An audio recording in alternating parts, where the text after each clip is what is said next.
Hey there guys, gals, and non-binary pals. It's Gormizer here, and I'm going to get to talk with some of the pros about the 7th Avatar of Vishnu. We're talking about Ram today, and I'm actually really happy about this because the players that we have to talk about this god, we've got PandaCat, we've got Snoopy, we've got Netrioid, all of which have made this god look really good very recently in the Pro League. So I'm happy to be able to kind of tackle it with all of you.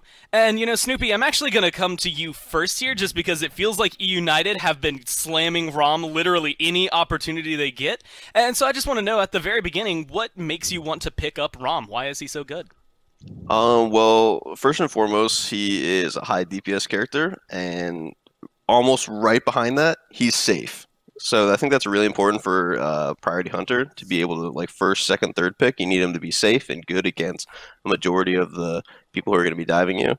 And he has that in spades. And right now, obviously, his ult kind of got tuned up a little bit as well, maybe like six months, a year ago. And people kind of been hitting that ult now. And when you do that on a mage late game, that's about half the mage's HP. So that's a pretty big swing in HP.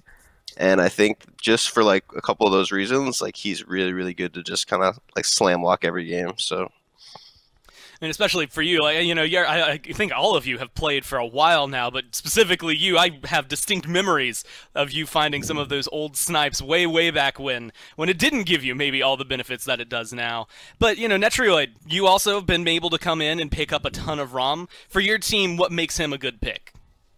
Well, it's pretty much the push pressure, and you know, you just go level 1 to the wave and you just start clearing the whole wave. And apart from that, since they buffed the arrows rate drop, you are like literally having like 2 or 3 arrows in the wave. So for the next wave you have another 5 arrows, so it's so like annoying sometimes when you're playing against Ram too. And Panda, you know, you're in a kind of unique position. You've got PBM next to you the entire time in lane, so I don't know that you need the extra pressure. But Ram, what is he bringing that really, really ends up helping you out in lane?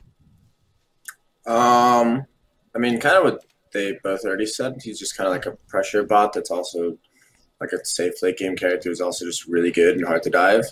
I do think Rama's like a little bit of an enabler, so like you can kind of get away with different supports. You don't have to keep picking the same things because he'll just carry the lane pressure pretty hard with arrows. So I think that's like one of his biggest perks as well. I'm actually glad you mentioned that, and I'll start with you on this one, but who pairs well with him? You said like you can have a variety. Is there someone that you almost always want to have next to him, or does it not really matter who your support is? You're still going to do well in lane. I mean, ideally you have, like, there isn't like that many synergistic gods because Rama doesn't have like burst damage or anything. You're not looking for like her combos into like Uller or Axe, right? But you could pretty much play whatever you want. I mean, when Rama first got buffed, we ran like Rama, Ymir, and rank, like from rank supports, and I think Snoopy ran me as well. And like you could literally slow them from the middle of the wave to their T1 tower and kill them. And then like you could run like Rama Herc and stuff like that. Rama, Ganesh, I mean, Geb, anything really works. So he just gives you all the pressure you need. As long as you have someone beside you, you'll be fine. Netroid, do you find it to be the same for you? Like when you're down there in the duo lane, do you have to have someone paired with you, or do you not really care who you lock in other than the Ram as long as you have them in your duo lane? I mean, when you pick Ram, like just PandaCat said, like you don't have an ability versus damage, so you're pretty much autoing the wave or autoing the enemies, and it's pretty much the same, I think. I don't really care whichever support I have. And Snoopy, you had the, I guess, unique experience here because you've been Hunter, but you also just recently were playing support in the Pro League. And so you can give maybe a double-sided answer as to someone you liked to play when you had Ram on your team, or when you were playing Ram, who you like having beside you. sure, yeah, I think there's not necessarily specific gods, but I think there's 2 different thoughts. Like they said, like you don't really need to pair too many people with them specifically, but you can double down on the pressure and go something like Ymir or Herc and use it to run down, maybe go in their jungle, steal their Alpha Harpy or steal their like purple buff, keep that pressure on them, or you can use it to facilitate a low clear / low pressure support like Fafnir or Ganesh or something like that. Try to get them through the laning phase so they can get out of it quick without losing too much. And I think both those work really well with Ram, and like having that flexibility is really, really nice for a character, as opposed to somebody like Well, I wish I had an actual example, but somebody with lower clear, somebody with lower clear with Fafnir, maybe you're getting your purple pressured or something, and that's never really a position you want to be in. So it definitely helps out for the sport as well. He kind of has more room to pick whatever he wants. And now this has, been kind of duo-centric, but I do want to know, is there anybody, like, if you expand it to the whole team, does anybody get added maybe onto that list of gods that you want to see with him? Or does your mid, your jungler really not matter as long as they can keep up with the pressure that you're putting out? At least for me, the way I see it is Rom's a safe hunter that can disengage himself from a team fight for 5 seconds around. And so if your mid laner is somebody who's going to get dove and just die anyways when you're up in the air, that's not great. You kind of want somebody who can be by themselves and live to the dive. And you also want somebody from your jungler or support or solo laner who can dive them, because you want to dump your ult into the back line. You don't want to be hitting the front line with it unless they're low. So you want to use that 1,000 damage or like 1,200 damage late game on a carry and have your assassin blink in, your support blink in, and finish them off. And PandaCat, what for you? Like, do you have anyone on your team that you specifically think, if I had this god, things would just be a lot easier when I have Rom? Or is it just kind of pick of the litter, let the rest of them play whatever? No, I mean, you do just want, like, a good frontline killing backline, black liner, I guess, as Rama, because that's, like, the purpose of your kit is just kill whatever's in front of you. But you also need somebody who can kind of handle their own, or at least kite for, like, a couple seconds while you go in the air. So gods like Merlin kind of get just dove really easily and will just kind of die, but maybe gods like, I don't know, like Nuwa or like Thoth, or maybe somebody who can distance themselves while you're also doing work to the back line are typically going to be your best bet, because the last thing you want to do in Rama is like go up in the air and not notice that your like mage is dying and then come back down and there's like 2 people under you and then you're dead, and then it's like, well, I mean, we're kind of just losing the fight anyway. So yeah, I'd say anybody who can kind of handle their own, on top of maybe somebody who can also hit the back line or at least try to get flanks on, and then you play like solo back line. It's typically how I see it. And Netrioid, PandaCat mentions Thoth. Shinto's been playing a ton of Thoth. Is that like is that a backliner that you like to have alongside you, or does it not really matter? You just let Shinto have pretty much anything that he wants?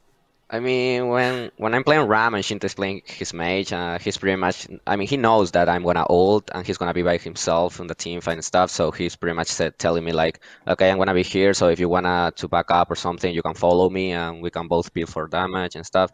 So we are kind of used to that, but sometimes we forget about it in team fights, like in the scrims and stuff, so Shinto just runs the other way and I run the other way around, and it gets like a mess, a real mess. So yeah, it's pretty much that.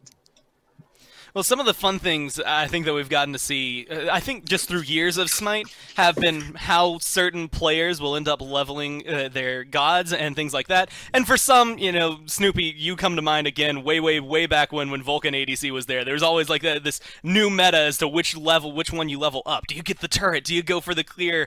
How are you going to do it? And so I'll actually start with you, Snoopy, here. How do you level Rom, and is it usually just pretty consistent? You almost always go in this order?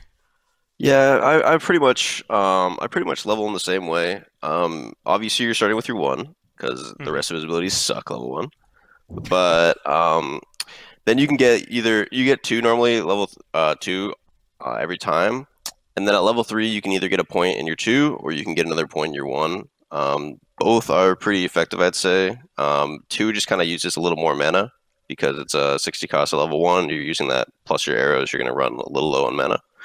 And then you're maxing your 1, your 2, your 3, or I'm sorry, you're maxing your ult, your 1, 2, and then 3. Pretty much every game. You're not getting your roll? Yeah, I was gonna say, are you not a little bit in danger there? You're going Wait, 1, did I not 2, say my... 1? Yeah. Oh, no, 1, 2, 1. You definitely skipped over Yeah. it. Oh, well, 1, 3, 1. Sorry. Yeah, Okay. you want your Astral arrows at level 1. Let me use the names. Astral arrows at level 1. You want your rolling assault, maybe. Yeah, that's right. Rolling assault at level 2, and then you can either get another point in Astral arrows, or you can get a point in pick me up at level 3. Yeah, all of them working out well. PandaCat, you had highlighted it, I think, before I could get there, but I'm guessing that the roll, at least, is a little early in your leveling. Is yours mostly the same, kind of focusing on your 1? Yeah, there was a meta long ago back in like season 3, season 4, before Marvels kind of took over the Rama scene for a little bit, where everyone was maxing their 2.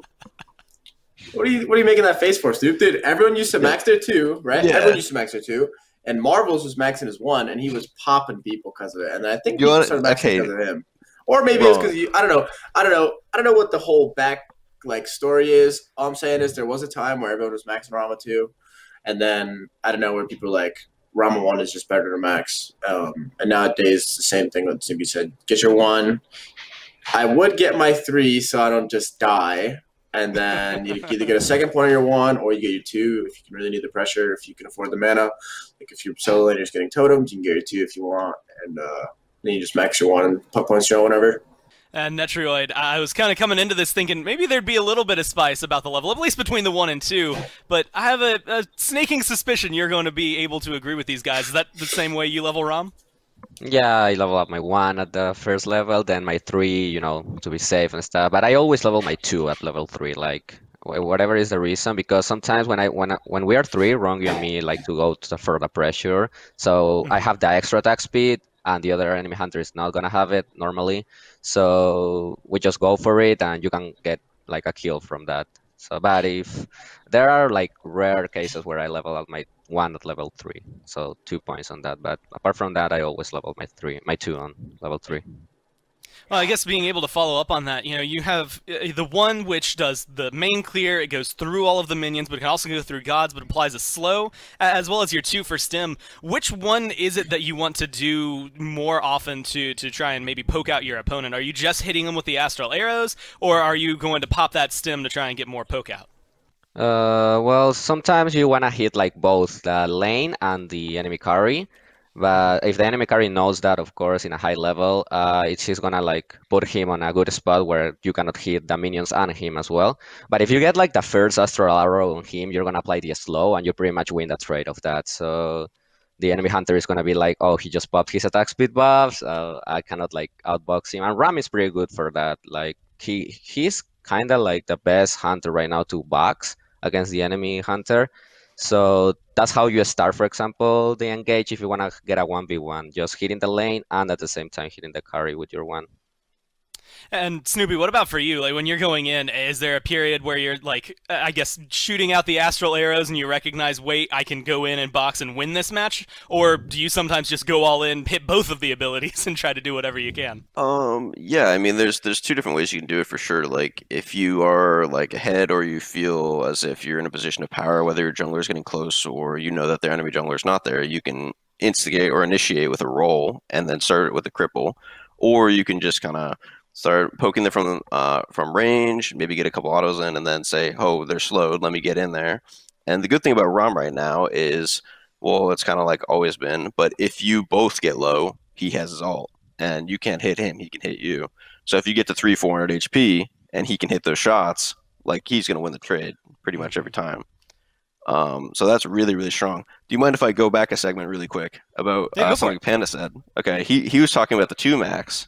And first of all, I started that 2 max, so I'm going to give myself big credit right there. And it was sick. But the reason people 2 max is because, 1, it reduces the cooldown of the 2. And back then, when you leveled the 3, it reduced the cooldown as well. It started at 11 seconds, and it reduced it down to 7 seconds. So you'd max the 2, and then secondary, you'd max the 3.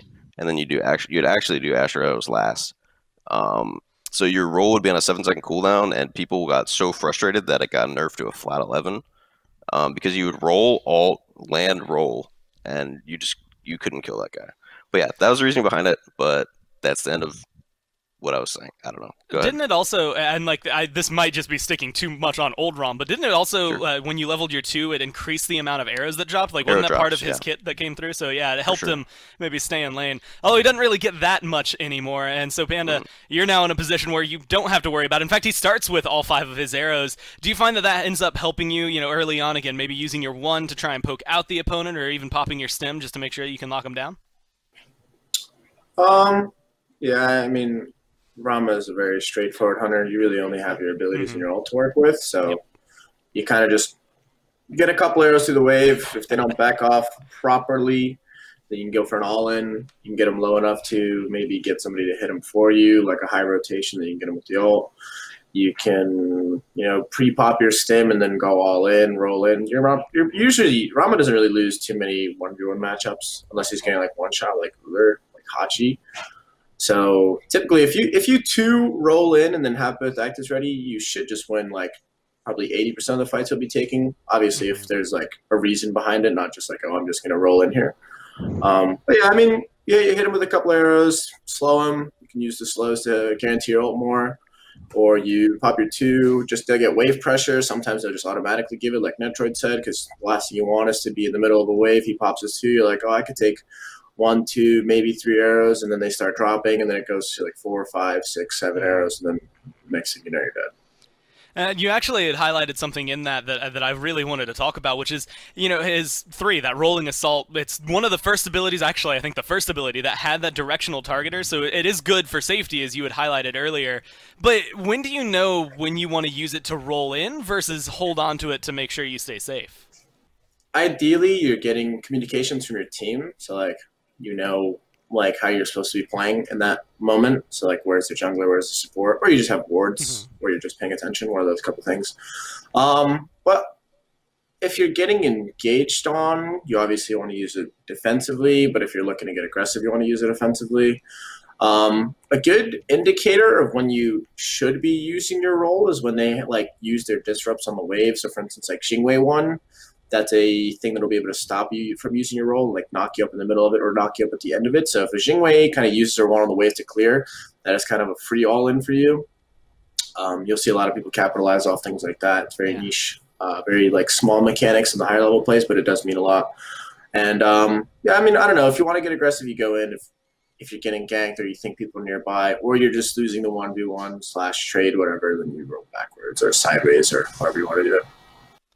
And, Netrioid, I guess it's also kind of same question for you. Like, when do you know, all right, I'm going to roll in with my 3, or I'm going to save it just to be safe, or do you just always save it to make sure that you're safe? Well, as PandaCat said, you're always getting communications from your team. So if you know where's the enemy jungler, let's say he's on the other side of the map, you have pretty much a easy box. But sometimes the support is going to be there too. So you pretty much want to know all the players in the map before you're rolling in. But for me, sometimes it's like just waiting for the right opportunity, because you can either dash in or like save your dash and wait for the enemy hunter to use their main ability. For example, let's say Uller Axe. So if you're aware of that, you can like dash it, and Rama dash is like pretty instantly. It's really like fast. So you can dodge that and you can win. You don't even have to like roll in to win a trade. So yeah, that's how I use it sometimes. And Snoopy, same for you. Like, when do you know, hey, I'm going to roll in with this? Honestly, even in the early laning phase, or if you just, put a point in it, keep it safe over there just to make sure that you're not going to get ganked or locked down too easily. Sure, yeah. I mean, obviously, like everyone said, if the jungler's close, you don't want to be rolling in. But if you know he's not there, then, and you feel like fine in the 1v1, one thing that I like to do, or a lot of people like to do, is use Rama's arrows to get wave pressure, push first, have that like full wave, half wave behind you, and then roll in, and then you kind of have that easy way you can force them to either just run, or if they do try to fight you, you can kite into the creeps, or they're getting tanked by or they have to tank the creeps as well. So that's a little like helpfulness like behind you, and that's like one of my favorite ways to use it. But yeah, defensively, it's really, really good too, like Netrioid said, for using it as like a dodge mechanic. If like something's really important, like Jingwei's trying to like under you, Uller Axe, Hachi 2, like any like high damage ability, like Hou-Yi 1, like if you hit with that, you start to lose a trade. If you dodge it, you can win the trade.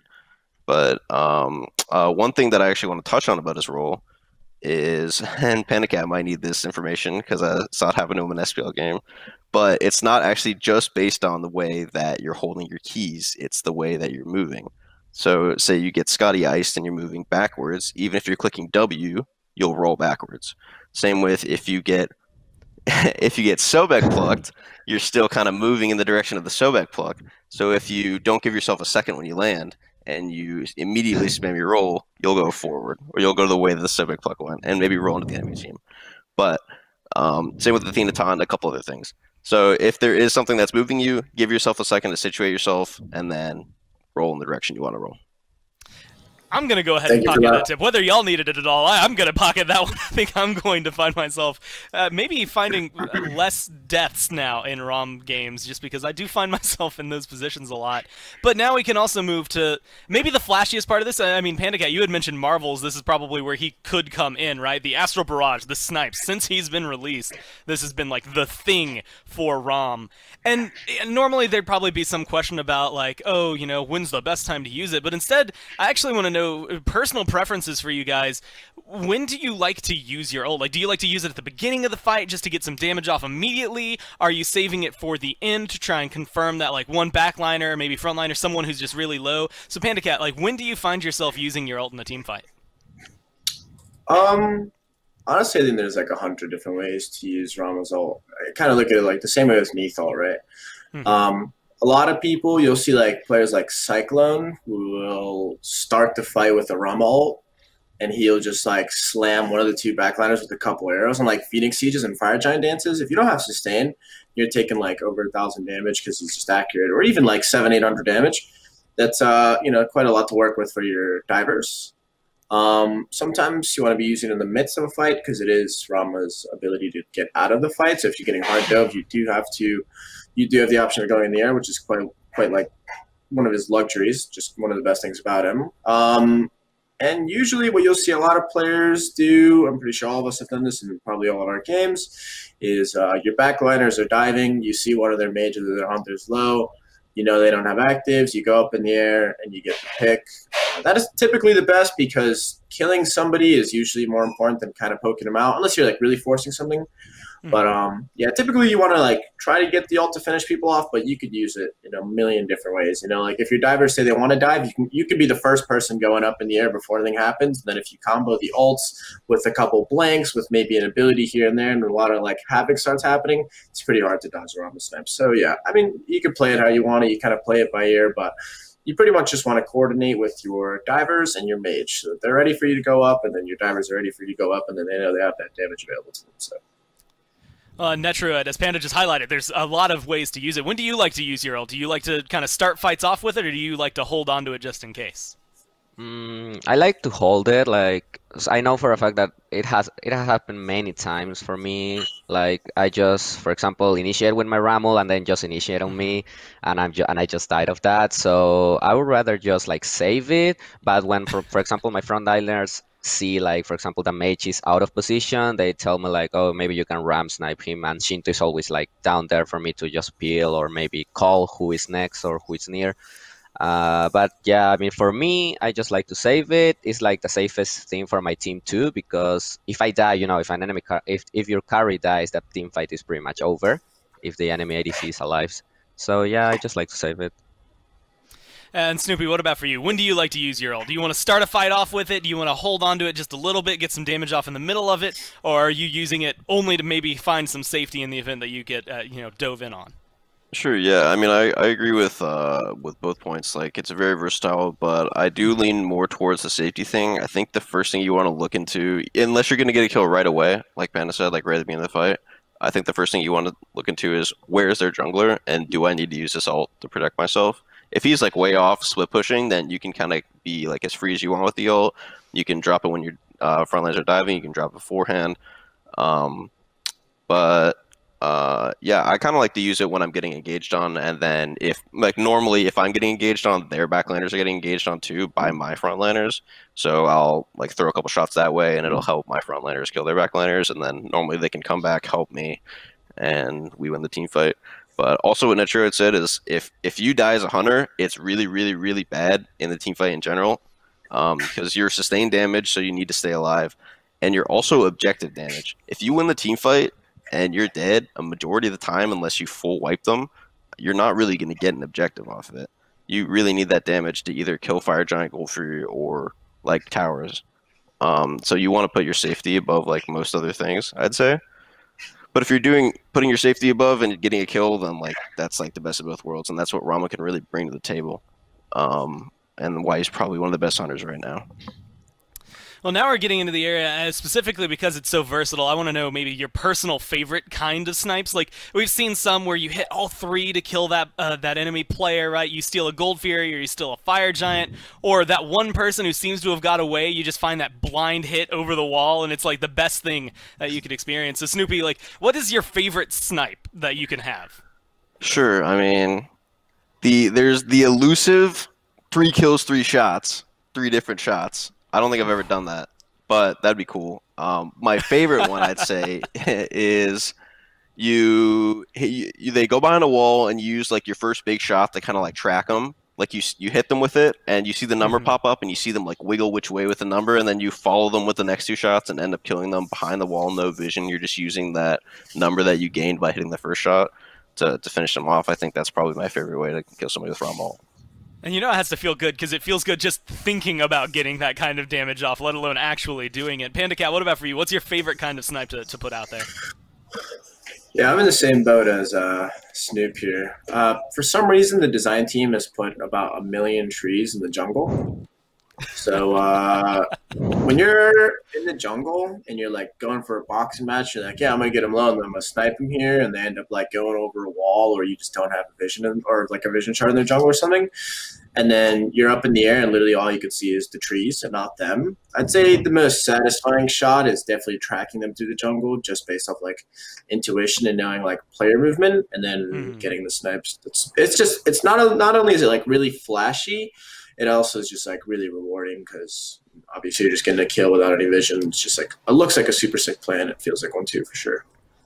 Definitely. And Netrioid, you know, for you as well, are you also in the bout of getting the blind kills, or do you maybe like to get some objective steals? What's your favorite kind of snipe?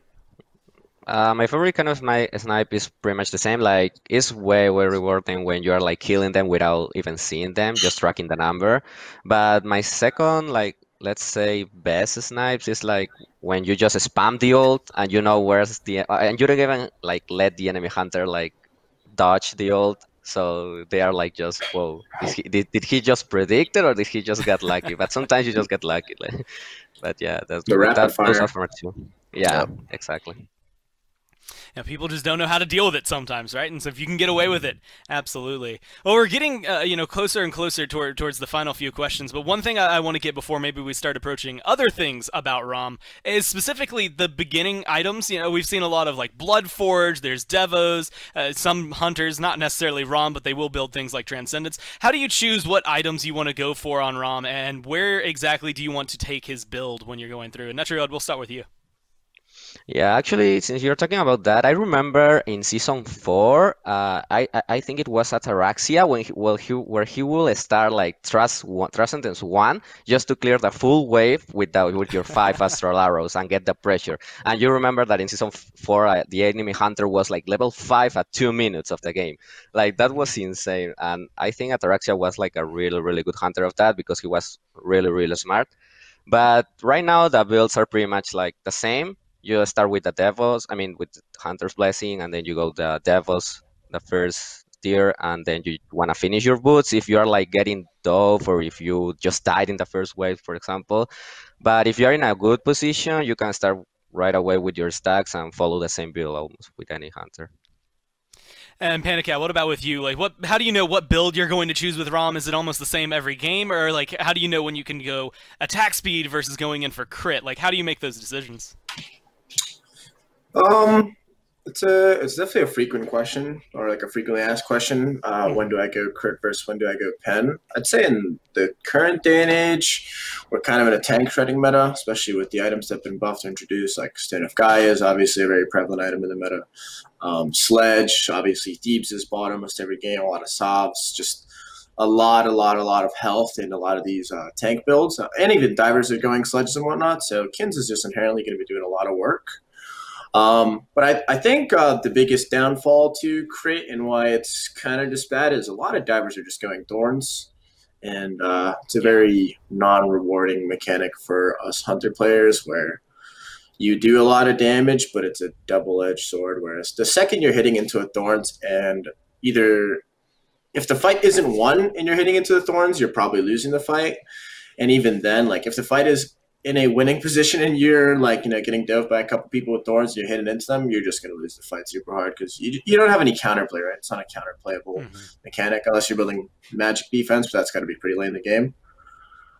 So yeah, I mean, typically we all go pen in terms of like the build path. Some people go dev, some people go Bloodforge. Bloodforge is kind of if you've been, kind of falling behind in lane, or if the guy got his devs and you had to go boots and stuff, and now you're like 60 stacks behind.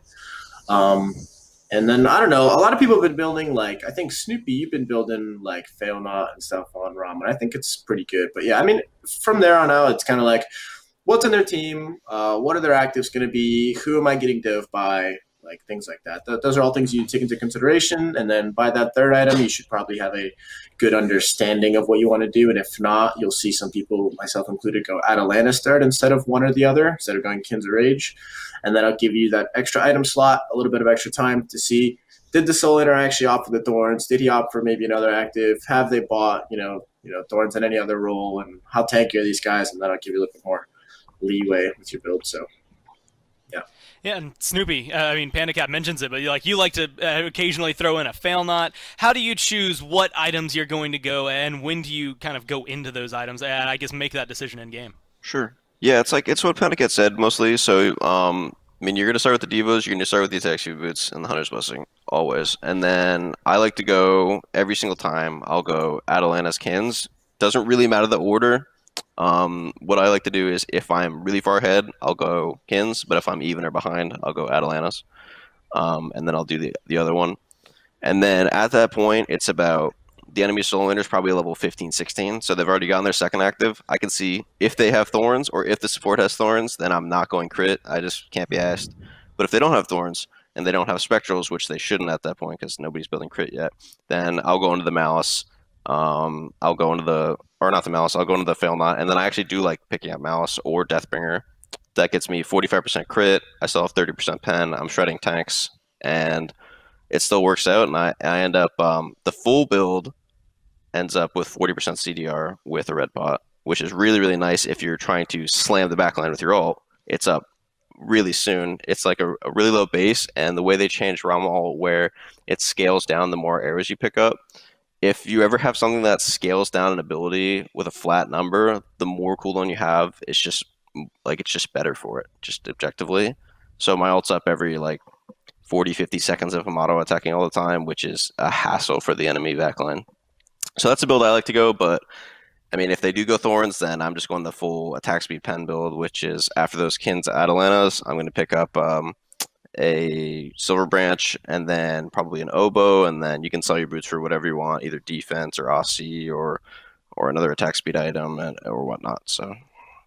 At that point, their health has no chance of surviving an onslaught. And like you said, you're the sustained damage that comes through, and I think that build is definitely going to feel it a lot. So there's only one more question I have, and it's less about playing Rom and now kind of putting yourselves against a Rom. Like when you see him either locked in picks and bans, or when you are in lane against him, how do you counter him? Are there gods that maybe do it, and where does he suffer that you can maybe try to tackle him? PandaCat, you find yourself in lane against Rom, what are you doing to try and slow him down? It's kind of a weird thing nowadays. Before Ram got his barrage of buffs, where like his 1 buff, his 2 buff, the true damage on his 3, and then his ult buff and whatnot, he used to be like this guy that was kind of a high risk pick because there were a lot of picks that were just kind of good into him and would like kind of farm him in lane. And I feel like a lot of those picks, they should be feeling the same. You get your Hachimons, right, your Ulers and whatnot, but it also just feels like Rama just kind of outboxes everything and anything in front of him nowadays. So I feel like what a lot of used to be like, hey, he picks Rama, I'll just pick X into him, have kind of like felt really, really weird and really awkward to me. Like, for instance, I've played Uller into Rama in SPL, and it's been a good matchup for a very long time nowadays because you can kind of burst him before he starts pounding you with arrows. But the second you get like half a level to maybe even half an item behind on that god, he's very oppressive. So those gods where you're kind of putting yourself into like, I'll pick a lower tier character to do better against Rama, get kind of washed away because the second he gets ahead, you're a bad character and you're not doing anything in your matchup. And then it's like, well, what now? You know, like I'm Uller and he's Rama with 3 items, and I don't even have my 3rd item, and now he's also soloing you and things like that. So I mean, I don't know. There's obviously still gods that can do well into him. I'm just saying the consistency of them has definitely like fallen since he's gotten the huge buffs, and his build path's obviously so good for him. But I think if you're looking for pressure in a Rom, usually just default to like gods like Hachi, Hui, maybe Uller, just gods that can kind of run him down before he has time to do all this damage too. Because obviously he has no burst. It's kind of like segmented arrow, arrow, arrow, arrow, then all. So yeah, those are usually the go-to picks. And Netrioid, for you, like you're up against a Rom, you're in lane. How do you deal with the fact that he's clearing a little bit stronger than you? Like you said, he's a good lane bully and a good boxer. How do you deal with that? Well, and since you cannot pretty much outbox him when it comes to autos, if you're for example Uller, he has to like go into the lane and use all of his Astral arrows to clear it. So for example Uller, he can just spam the 3 where he's clearing, and then the 1, and you pretty much clear the melee minions if he's like up there. But normally you don't want to take the risk of Rama, I don't know, pushing the whole wave, and then you just like waste all of your abilities, and he's gonna have, for example, the sustain.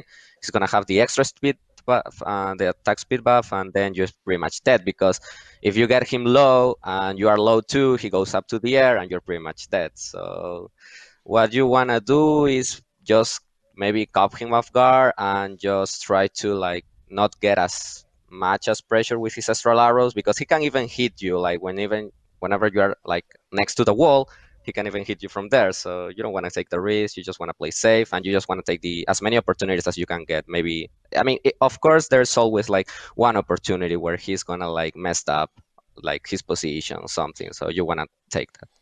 And Snoopy, I guess same question to you. If you find yourself against Rom, what are your ways to try and counter him, or at least keep him locked down so that he doesn't become too oppressive for you and your team?